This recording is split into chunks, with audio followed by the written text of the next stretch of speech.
We now have Arise News analyst Emmanuel Efene to review top stories in today's newspapers around the world. Good morning again, Ruben. Good morning, Tundu.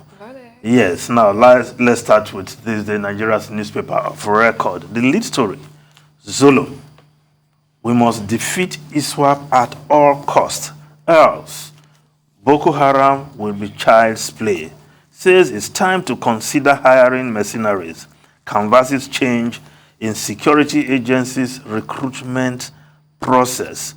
Government tracks, identifies 96 financiers, 123 companies, 33 bureau de change, others involved in terrorism. Yes, other newspapers are reporting the story. The Vanguard also reporting the story.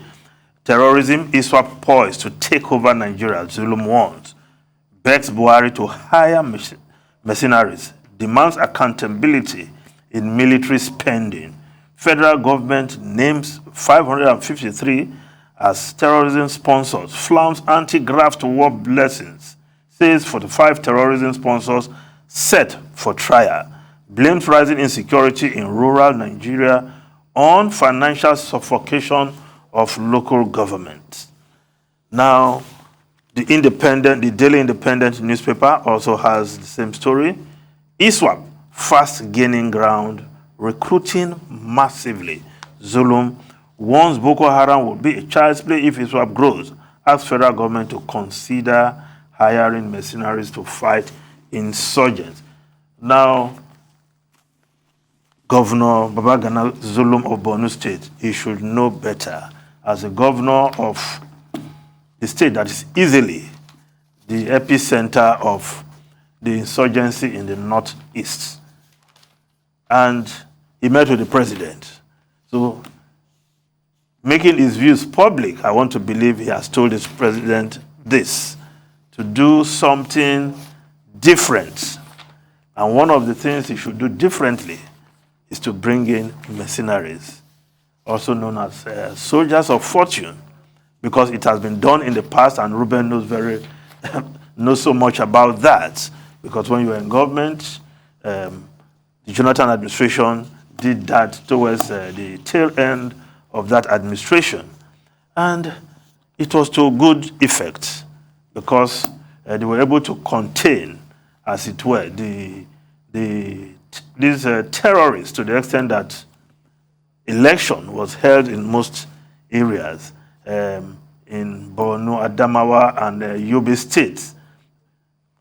But when this administration came on board, of course, it discarded the idea. And to win over President Muhammadu Buhari to adopt this style of bringing mercenaries, perhaps it's a hard sell to him. But if the governor of Borno State, after visiting the president, is saying this is a recommendation that should be considered in the light of what is happening on ground, because if we don't overwhelm and extinguish, maybe extinguish is too hard, it's too much of a tall order, this Iswap, and they gain foothold, as it were, it will be very devastating compared to what Boko Haram has done. And that is an advisory, and we hope the president will take another look at adding that in addition to what our gallant soldiers are doing, as well as the acquisition of more military hardware. But if this governor is saying that please consider the option of mercenaries, I think the president should perhaps have a rethink. Now, the Guardian newspaper, 1 year after NIN SIM policy, insecurity, scams fester, bandits, kidnappers collect ransom in millions, Nigerians' real losses as SIM swap fraudsters empty bank accounts. No security operative has asked for database info to rescue victim. Pandemic claims, NIN issue hit 73 million as enrollment centers around 4,000. Now this, when we were doing this registration, it was clearly stated that with this, once we are able to have all SIM cards properly registered, with fingerprints and database and biometrics in place, then it will be difficult for people to use their phones for criminality. But obviously, despite the increase, the success of the exercise so far, I don't think that has worked. But if the Minister of Telecommunications and Digital Economy is saying that the security agents have never come to ask for this database to track some of these persons, then we seem to have a problem. Is it that the security agencies don't believe that they can use this database to track these criminals? But we know even in the past, the DSS, when they intervene in some kidnapping incidents, they track some of these kidnappers to their location to the extent that at least they were able to take, even if it is helicopter, around the area they were located. And some victims who had gained their freedom in the past in some areas have stated that, in fact, it was the presence of, or the fact that they were under the radar that made these kidnappers to release them. So if we are not using the data we have, then we have a problem. So yes, it's good to have the data, and we need it, and I think we should put it to use. That's just what I can add to that. Now, Daily Sun, federal government uncovers 96 terrorism financiers, arrests 45, says 123 companies, 33 bureau de change, 424 associates also involved. NFIU identifies 7.647 trillion VAT, WHT hidden from government. Well, this story, if we want to see these people go on trial, I think we've heard this over and again. That's it. We want to see these people named, see them standing trial, then we'll be talking.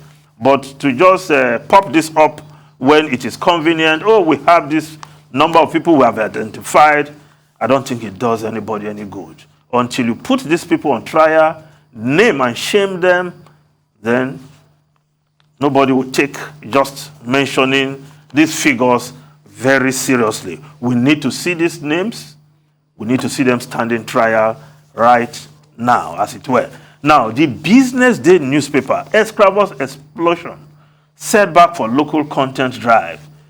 The environmental legacy of Nigeria's oil industry is under threat due to growing concerns about financial and technical capacity of local operators to handle oil assets. I don't think that's a very good commentary, but again, these are not rocket science. They can acquire this capacity. Ruben and Tundu. Unfortunately, Fene won't be able to take foreign papers. We seem to have run out of time. Yes. Our second guest is ready. But very quickly, today is World Cancer Day. And the theme is Close the Care Gap. Some of these papers talked about, World Cancer Day. And the challenge is, how do you close the gap between poor countries and rich countries? And in many of these poor countries, people don't do early screening enough. People don't they don't have access to care centers. And all of this creates problems. They don't even have access to radiotherapy. Last year alone, it was estimated that about 20 million people came down with cancer worldwide. Over 10 million of them died, which means that cancer is very serious and incidentally is one of the major causes of death in the world. So it's World Cancer Day. Our challenge to the Nigerian government is, what would the government do going forward to make sure that cancer, whatever form it takes, is taken seriously? And then, of course, yes, Babagana Zulum, all the things you said about what you said, yes, I think he's right. But it's not enough to name names, and it's not enough to just say Iswap. It's more powerful than Boko Haram. Of course, we know that terrorism is a problem, but what can the Nigerian government do, both internally and in terms of cooperation with our neighboring countries that are also similarly affected by the threat of terrorism and also the international dimension of this, particularly with regard to the proliferation of small arms and weapons, and the president's promise that he will leave Nigeria a better place, a safer place than he met it. Thank you very much, Emmanuel.